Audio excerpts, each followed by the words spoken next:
Bien, un gusto participar en esta actividad que me retrotrae a muchos años atrás. Como dijiste, soy especialista en semillas y trabajé más de 20 años específicamente en el área de semillas, especialmente en arroz, pero ya hace otros 20 que estoy trabajando más, he trabajado más en la parte de gestión de la investigación, así que esta oportunidad me hace volver varios pasos atrás, que siempre es bueno hacerlo.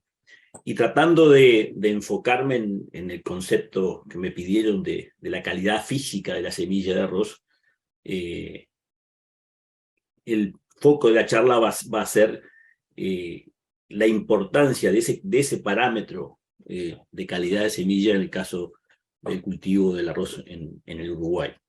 Así que bueno, sabiendo que la audiencia es más allá del Uruguay, por lo que dijeron, una muy breve esquematización del sistema arrocero uruguayo para hablar del programa de semillas, el problema de una maleza muy particular como es el arroz rojo, y ahí el tema de pureza de semilla y estrategia de largo plazo que ha habido en el sector al respecto. El sector arrocero es un sector agrícola muy importante en el Uruguay. Durante muchos años fue de los principales en el área agrícola. Hoy la expansión de la soja y otros cultivos lo posicionar más al medio, pero sigue teniendo una relevancia importante en toda esa región que ustedes ven en el mapa, que es donde se desarrolla este cultivo, con un eje en la cuenca de la Laguna Medina en el este del Uruguay, pero desparramado por el centro y norte del país. Y es un cultivo, como bien dijo Florencia, que tiene una aproximación agroindustrial, que es muy importante tenerlo en mente cuando hablamos de semilla. Es un sistema productivo extensivo, mecanizado, de alta tecnificación, con un componente fundamental que lo hace distinto a la mayoría de los sectores arroceros en el mundo, y es que nosotros producimos arroz para exportar prácticamente. Con menos del 5% de lo que produce Uruguay se abastece el mercado interno, cuando la gran mayoría de los países en el mundo produce arroz para el consumo interno, y si tiene excedentes se exporta. Y por lo tanto, todo el sistema arrocero uruguayo está desarrollado pensando en esa estrategia que a alguno le puede parecer que es una ventaja y realmente es una gran desventaja. O sea, hay que trabajar en los mercados internacionales y especialmente en el del arroz, que es altamente intervenido porque tiene mucho de política de alimentación de los grandes países productores. Obliga a Uruguay a tener la mejor calidad y al menor precio posible, la única manera de posicionarse en el mundo como un país exportador de arroz, prácticamente como único destino. Y por lo tanto, toda la estructura sectorial está integrada verticalmente, y la competitividad se basa en altos rendimientos y altísima calidad del producto final para poder diferenciarse y mantenerse comercialmente. Es un cultivo extensivo, la media del productor uruguayo anda a los 400 hectáreas, y no existe el pequeño agricultor, no dan los números en el Uruguay para tener 15, 20, 30 hectáreas de arroz. Industrias grandes y altamente centralizadas también para ayudar al proceso de comercialización y exportación que les mencionaba. Solamente este cuadro para ver que en 6 empresas agroindustriales concentran el 90% de la producción del arroz del Uruguay, y el 10% restante son unas pocas más. O sea que es una estructura bien concentrada. Las industrias tienen sus contratos con los productores en que tienen definidas todos los parámetros de la comercialización del arroz. Las áreas sembradas crecieron por muchos años y se estabilizaron en los últimos 20 en el eje de las 150 a 170.000 hectáreas. En los últimos años hemos tenido un descenso continuado por la mala situación del sector, y recientemente hay un repunte.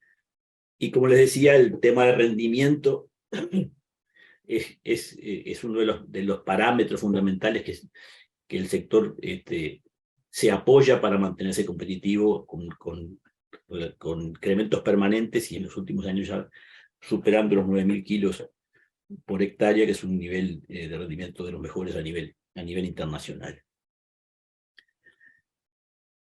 Dentro de esa estructura, entonces, pensando, habiendo explicado esa lógica agroindustrial y ese foco en la exportación, el programa de semillas desde siempre ha sido una necesidad. Aquí ya no es una cuestión de que me gusta o no me gusta, es que termina siendo una necesidad para que esos componentes de productividad y calidad estén asegurados.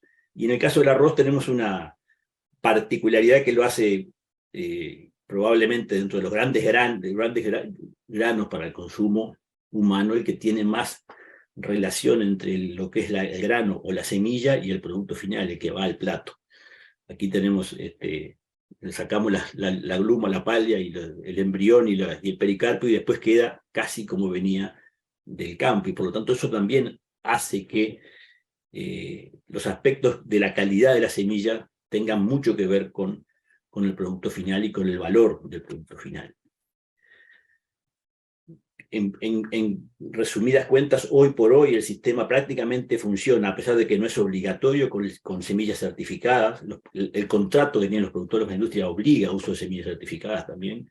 Tengo una cifra antigua ahí del INASE de 2013, con ya el 91% del área con certificada, 6% con semilla comercial y casi sin presencia de bolsa blanca o semilla de costal, que es especialmente en el arroz, es un uso muchísimo más grande en la mayoría de los países que tienen su foco en el mercado interno.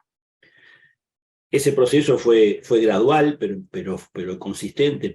El programa de certificación arrancó allá por el 70. En ese tiempo el ingeniero Antonio Jorge, que supo ser el director del INASE hace unos años, realizó una encuesta de qué semilla había en ese momento, antes de que hubiera semillas certificadas, y ustedes ven ahí, casi el 40% de los lotes de semillas tenían arroz rojo, presencia de arroz rojo y muy alta presencia de arroz rojo, y eran lotes de bolsas del campo limpiadas para ser resembradas. Rápidamente el programa de semillas fue colonizando el área productiva. Ya en el 84-85, en los primeros tiempos que yo me dediqué a esto, hicimos una encuesta similar y la mitad del área en ese tiempo estaba sembrada con semillas certificadas libres de arroz rojo, la otra mitad con semilla comercial, y ya hacia adelante la semilla certificada libre de arroz rojo empezó a dominar completamente el escenario. Entonces, ya los antecesores lo enfatizaron: la semilla de calidad vehiculiza el avance en la productividad por la calidad de la semilla y por la rapidez con que uno puede llevar nuevas variedades, asegura la exigencia de la calidad de los mercados, asegura los derechos de los obtentores, y en el caso del arroz rojo, es una herramienta clave para el control del arroz rojo, que vamos a volver más adelante. Ya mismo. El arroz rojo o arroz maleza, dependiendo, o arroz negro, que son distintos biotipos del arroz rojo, es una maleza muy particular en el caso del arroz, que es, en primer lugar, que es oriza sativa, o sea, es el mismo género y especie que el arroz cultivado, y por lo tanto tiene todo lo que le hace bien al arroz, le hace bien a la maleza. En este caso, una foto de un arroz negro, que llamamos negro porque las glumas son negras. Pero hay muchos biotipos que las glumas son del mismo color que el arroz cultivado, pero la característica que lo hace el nombre arroz rojo es que luego, al descascarar el arroz, sacarle las glumas, el pericarpio es rojo. Por lo tanto, tiene un efecto visual de deterioro de calidad. Cuando el consumidor siempre piensa en el arroz blanco, este es arroz que le llamamos cargo nosotros, o integral en el supermercado, o sea, solamente pelado, donde se ve claramente la presencia del arroz rojo. Pero aún pulido, cuando pasa por los molinos y se hace el pulido del grano para dejarlo del arroz blanco, en los granos que eran rojos quedan lo que llamamos las estrías, que se ven claramente en varios granos allí, que además siguen siendo un defecto en calidad de producto cuando se habla de arroz blanco. Entonces, es una maleza que tiene esa particularidad, que en el campo es muy vigorosa, tiene todas las características de maleza, compite muy bien con el cultivo, baja rendimiento, pero además termina afectando la calidad, lo poco que se cosecha, porque otra particularidad de maleza, de buena maleza, es que se desgrana muy fácilmente antes de la cosecha, y esa semilla tiene una gran longevidad en el suelo. En mis años de investigador instalé un ensayo en el 1992, en el Paso de la Laguna, tratando de ver cuánto era la durabilidad de estos biotipos en el Uruguay. Lo instalamos como para 20 años, y todos los años sacábamos muestras definidas y con sus repeticiones, y hacíamos estudios de viabilidad. Esta es la gráfica del arroz rojo y del arroz negro desde el 94. Aquí tengo el último año, 2004, 10 años después de haber enterrado las plantas. Todavía en los análisis de germinación se veían plantas sanas y vigorosas. En definitiva, es una indicación de que si uno tiene contaminado los suelos con el arroz rojo, tiene un problema por delante por mucho tiempo. Se cruza con las variedades cultivadas porque es el mismo género, los cuales permiten una adaptación muy rápida y además colectar inmediatamente los genes de resistencia a herbicidas en caso de variedades como las Clearfield. La semilla es un vehículo clave para el desarrollo, para la distribución de la maleza, y también es el punto de partida si uno quiere combatir el arroz rojo. Si uno lo lleva todos los años con la semilla, estamos fritos. Y hoy por hoy la única herramienta bien efectiva para trabajar en suelos con alta infestación de arroz rojo para producir arroz son las variedades Clearfield, que son aquellas que tienen resistencia genética a un grupo de herbicidas, a las imidazolinonas.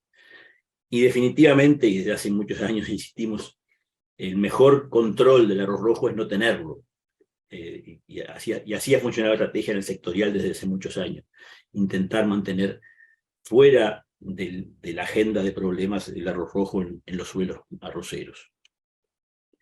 Y aquí recién llego a la pureza física, o sea que tiene que ver todo esto, ¿no? En definitiva, es en este proceso, es como el último, creo que Álvaro lo explicó bien, el análisis del laboratorio es el último filtro en el cual dejamos o no dejamos pasar problemas hacia adelante. En el caso del arroz rojo, empezamos por el campo, esto no es pureza física, bueno, pero era solo para enfatizar que las estándares desde hace muchos años tienen tolerancia cero para el arroz rojo desde el campo, y es fundamental. O sea, presencia de arroz rojo o arroz negro en un semillero de arroz es descarte, ¿no? Ese no puede continuar, porque además es muy difícil, aún con Rowing, decir que eso queda limpio, porque, como les digo, es una especie es una planta que acompaña el cultivo de muchos aspectos. Y sí, en semilla, en el análisis, en el estándar de laboratorio, tenemos nuevamente que, como en especies con tolerancia cero, el arroz rojo, el arroz negro, el capín, que es un problema también permanente, pero que tiene otros métodos de control eficaces que no generan el problema del arroz rojo. En el caso del arroz para otras especies, tenemos en el análisis de pureza trabajar con 700 gramos. Me quedé con la duda porque la estadística, el estándar no lo especifica. Nosotros trabajamos siempre con 700 gramos de arroz pelado, porque para poder buscar el arroz rojo hay que pelarlo. La mayoría de las, es decir, si tiene la cáscara negra se encuentra fácil, pero si la tiene color ocre, si no se pela no se ve. No tengo certeza si el 700 gramos son de grano sin pelar o grano pelado. Nosotros en el INEA lo manejábamos con 700 gramos de arroz pasado por la peladora antes de hacer el análisis. Y en definitiva este es un punto clave, o sea, no puede aparecer en un lote de semillas de certificación o incluso comercial, porque ninguna categoría lo permite, el grano de arroz rojo. Hay un inconveniente, y es que hay granos de arroz rojo que cuando no están bien maduros todavía no han tomado la tonalidad que lo identifica en el análisis, y hay un método sencillo que es el de KOH, el de solución de KOH, que nos permite resolver dudas frente a semillas peladas que el analista ve y por el tipo, por la forma, sospecha que puede ser de arroz rojo, pero no tiene el color. Este análisis es muy sencillo, no logré buena información, me fui a los viejos publicaciones que hicimos hace muchos años sobre el tema del arroz rojo, y ahí tengo una foto que no sé si se verá bien en la pantalla, porque está tomada de esa publicación, en donde vemos el efecto del análisis de KOH. Es decir, son 7 semillas, de las cuales hay 2 que tienen cáscara negra, por lo tanto ahí ya sabemos que debiera ser arroz rojo, y hay una que tiene pelada, es de color rojo, entonces también sabemos que es arroz rojo. El resto tenemos la duda, porque hay distintos tamaños, distintas formas. A la derecha, luego de una gota de KOH, de la solución de KOH arriba de cada grano y 15 minutos de espera, podemos ver que todas los 5 granos de la derecha eran arroz rojo, a pesar de que algunos de ellos no tenían la coloración. Entonces, en este punto es el concepto del último filtro, que es la calidad física y el análisis de pureza y de otras semillas en el arroz, es fundamental para este aspecto, porque prácticamente después en el arroz no tenemos problemas con equinocloa, con otras semillas, no hay grandes problemas con otro tipo y generalmente no hay presencia de otras semillas, salvo en este caso del arroz rojo. Y bueno, redondeando las ideas, ¿qué ha pasado con esta política de largo plazo, como les decía al principio, en materia de tolerancia cero al arroz rojo? Para eso les muestro esta historia del arroz en el Uruguay, que empieza al principio del siglo XX. El área de arroz fue creciendo muy lentamente hasta la década del 80, donde prácticamente se duplicó en pocos años. El programa de certificación de semillas y la semilla libre de arroz rojo llegó a un 80-90% de cobertura del área nacional en esos años en que el cultivo comenzó una rápida expansión. Y eso ayudó mucho a que realmente esa expansión fuera con semilla libre de rojo, y por lo tanto muchos campos que nunca habían tenido arroz no se contaminaran, y aún hoy sigan sin tener ese problema de esta maleza.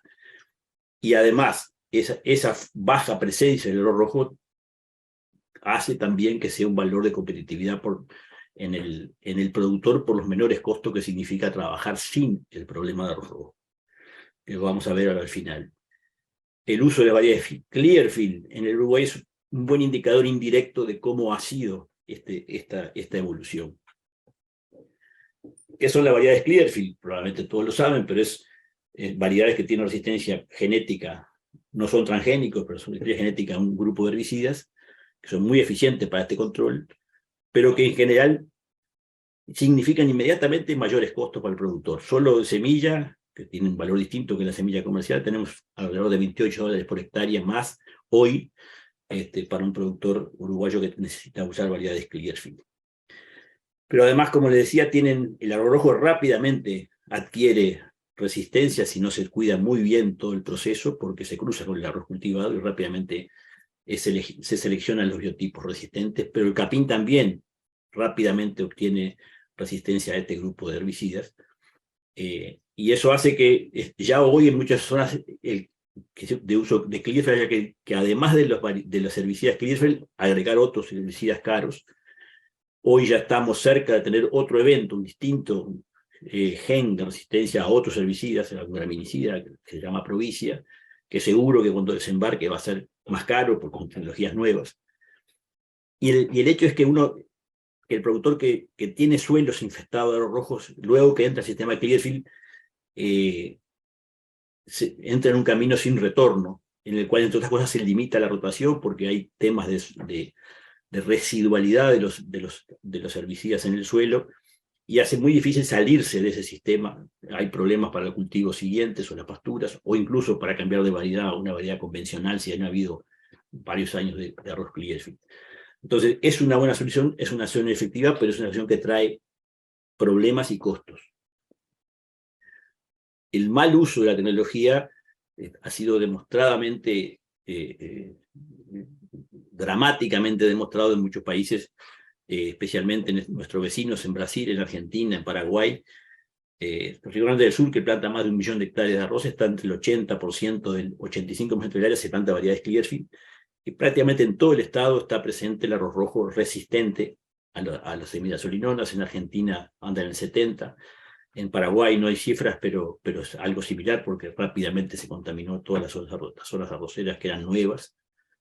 Y en Estados Unidos, donde surge la tecnología, tiene seria presencia de problemas de arroz rojo y arroz rojo resistente en la zona sur del país, con un área entre 60 y 70% con híbridos y variedades Clearfield. En Uruguay, desde toda esta historia que les estoy contando, hay un consenso en tratar de ser muy cuidadosos en cuidar la tecnología Clearfield y tratar de utilizarla donde realmente la misma se necesita, que es cuando hay suelo con problemas de arroz rojo. Y el programa de certificación de semillas ha sido una herramienta obviamente muy útil para mantener muy cuidadosamente ese proceso. Y esta es la historia de uso de variedades Clearfield en el Uruguay hasta hoy. Llegamos a un 30% y hoy incluso hay un poquito menos, lo cual es un indicador, como les digo, global de que esa lucha de mantener los campos uruguayos libres de arroz rojo hasta hoy sigue siendo exitosa, y que en todo ese proceso la semilla es un factor clave, y la pureza física al final de cuentas es la barrera última que tenemos que asegurar que hace que no haya transmisión cuando va nuevamente al campo. O sea que los productores arroceros uruguayos gozan de una ventaja comparativa importante al tener el arroz rojo bajo control, y la pureza física de la semilla es una herramienta clave en la estrategia de prevención de esta maleza en el Uruguay. Muchas gracias.